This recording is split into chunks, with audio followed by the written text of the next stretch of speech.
Ok, cuidado onde pisa agora. Milhões de litros de magma quente estão se acumulando em um fluxo e subindo milhares de quilômetros até a superfície do nosso planeta. Uma fratura maciça em uma placa tectônica sacode o chão e enche o ar com barulho alto. Fogo, gases e lava irrompem das profundezas escuras e inexploradas da crosta terrestre. Uma catástrofe em escala planetária acabou de acontecer e ninguém percebeu isso. Agora imagine que você está se divertindo em um iate de luxo em algum lugar no sudoeste do Oceano Pacífico, curtindo uns drinks e tomando sol. Nesse momento, uma das erupções vulcânicas mais poderosas da história está acontecendo logo abaixo. Mas você não sente nada, nem deixa seu copo cair.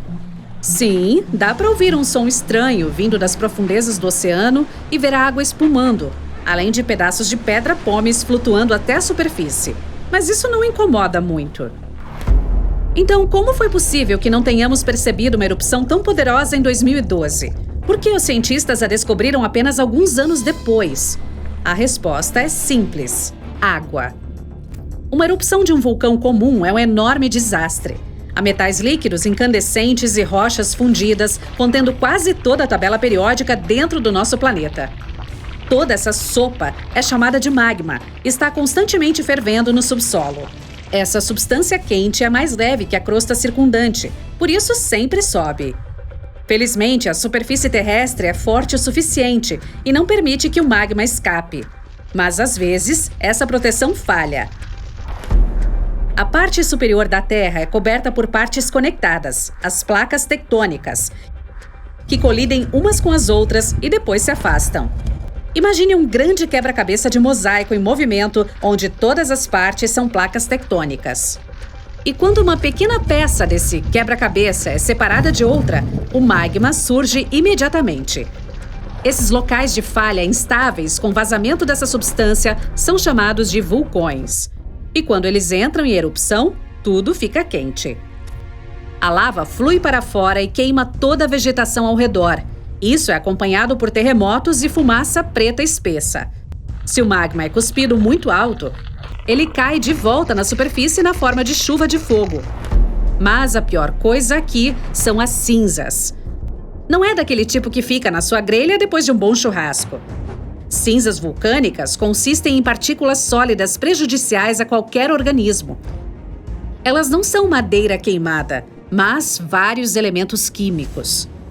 As cinzas vulcânicas são afiadas, densas e tangíveis. Elas podem bloquear a luz solar, cobrir e destruir todas as plantas e se estabelecer em seus pulmões.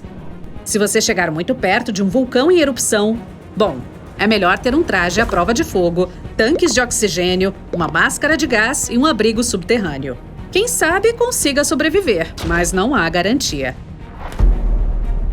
Ao mesmo tempo, se ocorrer uma erupção debaixo d'água, não é preciso se preocupar. Lógico, se você não for um biólogo marinho estudando recifes de coral nas proximidades ou se não passar pela área em um submarino. Nesse caso, estará em apuros. Quando o vulcão subaquático entra em erupção, uma área enorme é sacudida. A água aquece e o fundo do mar é destruído. Mas quase nada acontece na superfície. A enorme pressão de milhões de litros de água suprime o poder destrutivo do vulcão. Rochas derretidas saindo da crosta terrestre são pressionadas contra o fundo do mar. Sim, o submarino seria jogado para fora do curso e poderia colidir com lava solidificada. Felizmente, um caso assim nunca foi registrado. Mas isso pode facilmente se tornar uma realidade, porque as erupções subaquáticas acontecem com bastante frequência. Mais de 70% de toda a atividade vulcânica ocorre debaixo d'água e quase ninguém as percebe. Na maioria das vezes, esses vulcões adormecem imediatamente após entrarem em erupção e nunca mais acordam. Mas em 2012, algo aconteceu e os cientistas não puderam ignorar. Grandes pedaços de pedra-pomes do tamanho de uma van começaram a flutuar no sudoeste do Oceano Pacífico. Essas rochas cobriam cerca de 400 quilômetros quadrados. Havia milhares delas, que pareciam um grupo de mini-ilhas desconhecidas flutuantes. Pedras vulcânicas foram espalhadas no oceano sobre uma área 2 vezes maior que a Nova Zelândia. Os cientistas determinaram a escala do desastre com a ajuda de dispositivos de sonar em alto mar. Eles estudaram o fundo do oceano a uma profundidade de 1.200 metros por um longo tempo. E encontraram 14 crateras, das quais o magma fluiu durante a erupção. O local estava coberto com fluxos de lava congelados e toneladas de cinzas. Os pesquisadores descobriram que mais de 1/3 do material vulcânico em erupção subiu até a superfície e estava espalhado por todo o lugar. O resto permaneceu na parte inferior. Isso eliminou toda a vida marinha na área. Parecia que essa erupção era uma das maiores de toda a história das observações. Mas em 2019, eles descobriram algo ainda mais significativo. Um vulcão subaquático 3 vezes maior que a Torre Eiffel. De acordo com os cálculos, ejetou de 30 a 1.000 vezes mais rocha fundida do que o anterior. Este monstro estava se alimentando do reservatório de magma mais profundo que conhecemos. A atividade sísmica aqui foi tão devastadora que destruiu tudo ao redor. Felizmente, não por muito tempo. Após qualquer erupção, a vida reaparece como uma fênix ressurge das cinzas. E não se trata apenas de figura de linguagem. Cinzas vulcânicas e lava ao redor do vulcão contêm muitos elementos minerais úteis, que nutrem o solo e ajudam os micro-organismos a se desenvolverem em terra e na água. Por esse motivo, geralmente há tanta vegetação, flores e árvores ao redor dos vulcões. E os subaquáticos podem eventualmente formar ilhas. É um longo processo que termina com o surgimento de um enorme pedaço de terra acima da superfície da água. Para entender como isso se dá, é preciso voltar milhões de anos no tempo. Então, vamos! Vê este vulcão subaquático? Há dinossauros marinhos, tubarões gigantes e peixes nadando ao redor. Agora, o fundo do mar começa a tremer. O monstro libera toneladas de magma e cinzas. A pressão da água empurra imediatamente todas essas coisas de volta para o fundo. A erupção pode continuar por muito tempo. O magma liberado eleva o fundo marinho. Depois de centenas, talvez milhares de anos, uma nova erupção começa. Novos fluxos de magma criam uma nova camada acima da anterior. Ao longo de milhões de anos, camada por camada, o vulcão está crescendo. Está subindo lentamente graças a erupções constantes. É claro que, com o tempo, alguns ficam dormentes. Mas este continua em erupção. E então, um dia, a rocha vulcânica atinge a superfície e uma ilha emerge. Depois de muitos anos, este pode adormecer. Depois disso, é provável que a vida surja na ilha. Grama, flores, árvores, animais. A área que já foi uma parte do fundo do mar destruída, agora está repleta de vida. As ilhas vulcânicas possuem ecossistemas únicos, porque se desenvolvem separadamente de todos os continentes. Observar essas ilhas ajuda os cientistas a entender como a vida na Terra evoluiu. Novas espécies de pássaros, animais e insetos podem viver nesses pedaços de terra.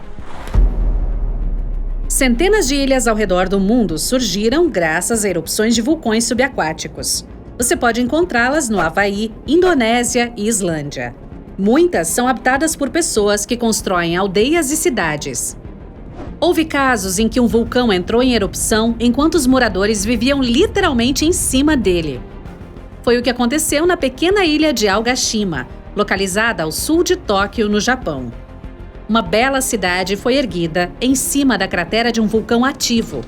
E em maio de 1785, uma erupção inesperada teve início. Em algum momento, milhares de pássaros decolaram e voaram para longe da ilha. Então, o chão começou a tremer. Um som pesado e baixo tomou conta do local. Uma fumaça espessa apareceu acima do topo do vulcão verde. A cratera começou a cuspir sujeira, enormes rochas e pedaços de magma em brasa no céu. O desastre durou várias semanas. Os habitantes dali, de alguma forma, conseguiram fugir. Então, finalmente, o monstro se acalmou. Depois disso, um longo processo de recuperação começou. Os moradores da cidade reconstruíram casas, estradas e infraestrutura. Mais de 200 anos se passaram desde então. E durante esse tempo, o gigante nunca acordou novamente. Apesar do risco de uma nova erupção, as pessoas continuam vivendo lá. A população está crescendo. Muita gente de outras cidades e países vai morar lá. A principal razão pela qual todo mundo ama este lugar é que ele parece com um paraíso. Ninguém quer sair da ilha. Há fontes termais onde se pode tomar banho, uma selva densa com muitos animais e belas árvores. O solo é rico, onde são cultivados frutas e outros vegetais saborosos. A água perto da costa está repleta de peixes. Todos os dias é possível desfrutar das incríveis paisagens da ilha. Os serviços sismológicos monitoram constantemente a situação e observam a atividade do vulcão, procurando um tremor que pode um dia voltar.